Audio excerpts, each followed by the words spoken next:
धर्म नहीं जाति पूछी गई। इटावा में एक यादव कथावाचक के साथ किस तरीके से अपमानजनक हरकत को अंजाम दिया गया, किस तरीके से सरेआम उनको अपमानित किया गया, इस पूरे मामले पर सोशल मीडिया पर बवाल मचा हुआ है।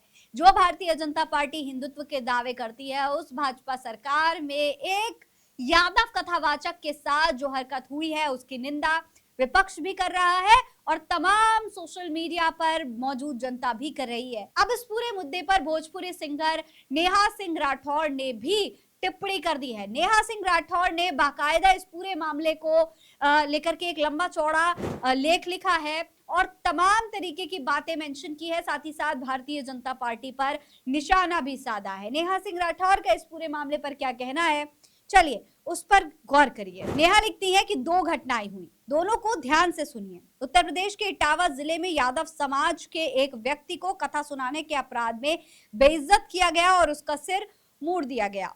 सजा देने वालों को कथा सुनाने का अपराध इतना बड़ा लगा कि उस व्यक्ति के ऊपर एक महिला के मूत्र का छिड़काव भी किया गया। ये दुष्कृत्य कथावाचक एक कथाधिकार समझने वाले लोगों ने किया।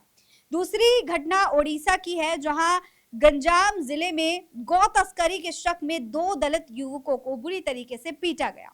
उसका आधा सिर मुड़वाया गया, उन्हें घुटनों के बल रेंगने, घास खाने और नाली का पानी पीने के लिए मजबूर किया गया। उत्तर प्रदेश और ओडिशा, इन दोनों राज्यों में भाजपा की सरकार है और दिल्ली में तो अपने सिंदूर लाल जी बैठे हुए हैं। ऐसे में अब सवाल यह है कि इस तरह की घटनाओं के लिए असली जिम्मेदार कौन है। तो साफ तौर पर नेहा सिंह राठौड़ दोनों मुद्दों को उठा रही हैं, जहां एक यादव कथावाचक को सिर्फ इसलिए मारा जाता है क्योंकि वो यादव होकर कथा सुना रहा था। दूसरी तरफ ओडिशा में एक शख्स को मारा जाता है, पीटा जाता है, दलित शख्स को, फिर उसे घास खाने को मजबूर किया जाता है। ये पूरी ये जो तमाम घटनाएं हैं, ये जो दोनों घटनाएं हैं, चाहे वो ओडिशा की हो चाहे वो उत्तर प्रदेश की हो, कॉमन सिर्फ एक बात है कि दोनों राज्यों में ही भारतीय जनता पार्टी की सरकार है। इसीलिए नेहा सिंह राठौड़ सवाल पूछ रही हैं कि आखिर इसके लिए जिम्मेदार कौन है। जिनकी रगों में सिंदूर खौल रहा है, जिनकी रगों में सिंदूर बह रहा है, क्या उनको दलितों और यादवों के अपमान दिखाई नहीं देते, नजर नहीं आते? ये सवाल नेहा सिंह राठौड़ का है।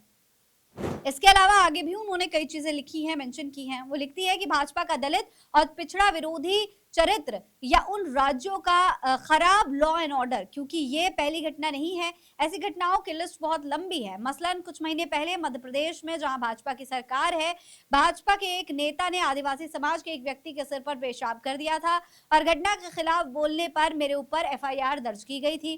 खैर, मुझे जानना है कि इस तरीके की घटनाएं भाजपा शासित राज्यों में इतनी अधिकता से कैसे हो जाती हैं। मुझे जानना है कि क्या किसी पिछड़े वर्ग के व्यक्ति द्वारा कथावाचन करना कोई अपराध है? अगर अपराध है तो भारतीय न्याय व्यवस्था में क्या प्रावधान है? कथावाचन के मान-मर्दन के लिए जिम्मेदार लोगों को सजा मिलने की कितनी संभावना है? पहलगाम आतंकी हमला देश में हुआ पहला आतंकी हमला नहीं था। देश लंबे समय से आतंकवाद से लड़ रहा है और हमने अपने हजारों नागरिक आतंकी हमलों में खोए हैं।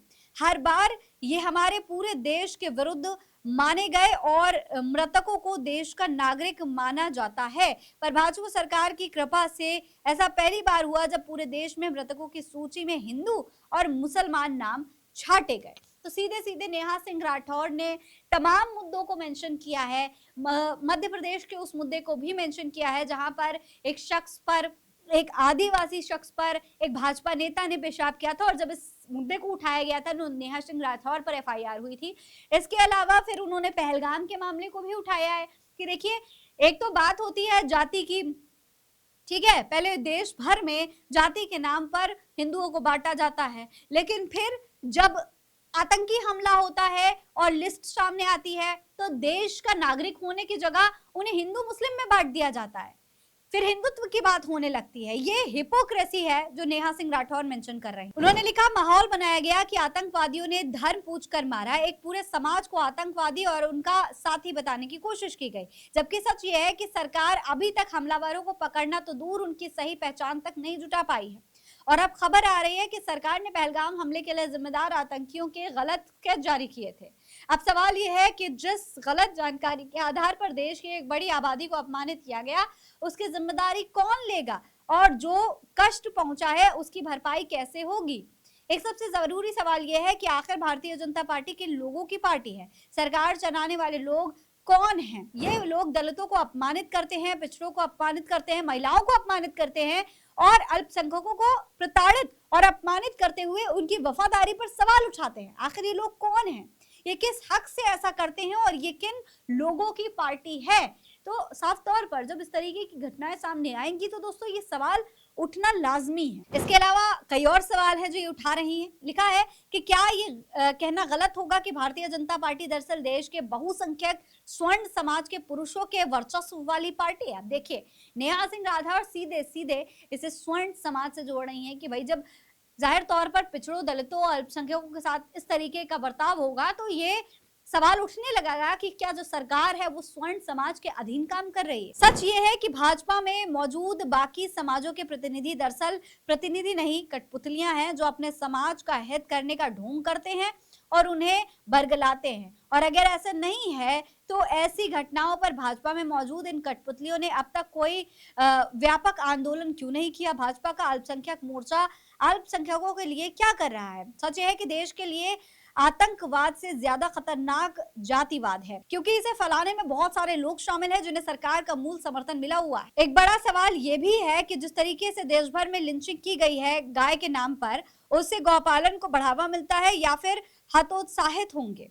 पहले गाय के नाम पर मुस्लिम समाज को निशाना बनाया जाता था, अब दलितों को भी टारगेट किया जाता है।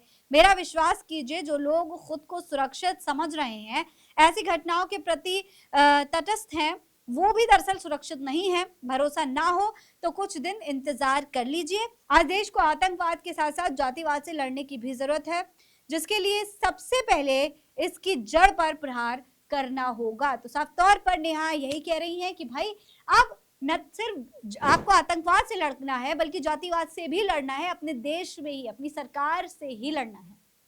इस पूरे मामले पर आप क्या कहेंगे?